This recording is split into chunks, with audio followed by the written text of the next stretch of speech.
இன்றைக்கி நம்ம வதக்கல் சட்னி செய்கிறத பற்றி பார்ப்போம். இந்த தட்டில் உள்ள பொருள் எல்லாத்தையும் ஒன்று ஒன்றா போட்டு வறுத்து எடுத்துக்கணும். வானொலி வச்சு 2 ஸ்பூன் எண்ணெய் ஊற்றிட்டு முதல்ல வெங்காயத்தை நல்லா பொன்னிறமாக நல்லா செவக்க வறுத்துக்கணும், கண்ணாடி பதமாக. அடுத்தது தக்காளியும் போட்டு வதக்கிட்டு கொஞ்சம் உப்பு போட்டால் அப்போ நல்லா வதங்கும். உப்பையும் போட்டு நல்லா வதக்கி எடுத்துக்கணும், பச்சை வாடை போகிற வரைக்கும். அதுக்கப்புறம் 2 கருவேப்பிலையை போட்டு அதையும் வதக்கிக்கணும். வதக்கிக்கிட்டு அதுக்கப்புறம் மிளகாய், தேங்காய், புளி எல்லாம் ஒன்றா வறுத்து எடுத்துக்க வேண்டியதான். கடைசியாக பொட்டுக்கல்லையை போட்டு வதக்கிக்கணும். சூடு ஆறினோன்னா கொஞ்சம் நேரம் ஆற வச்சு மிக்சியில் போட்டு அரைச்சி எடுத்துக்க வேண்டியதுதான்.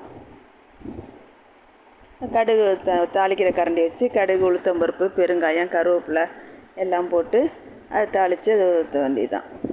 எங்கள் வீட்டுக்கார்ட்ட கொடுக்குறேன், அவங்க சாப்பிட்டுட்டு எப்படி இருக்குன்னு சொல்லுவாங்க. இந்த வீடியோ பிடிச்சிருந்துச்சா லைக் பண்ணுங்கள், சப்ஸ்கிரைப் பண்ணுங்கள்.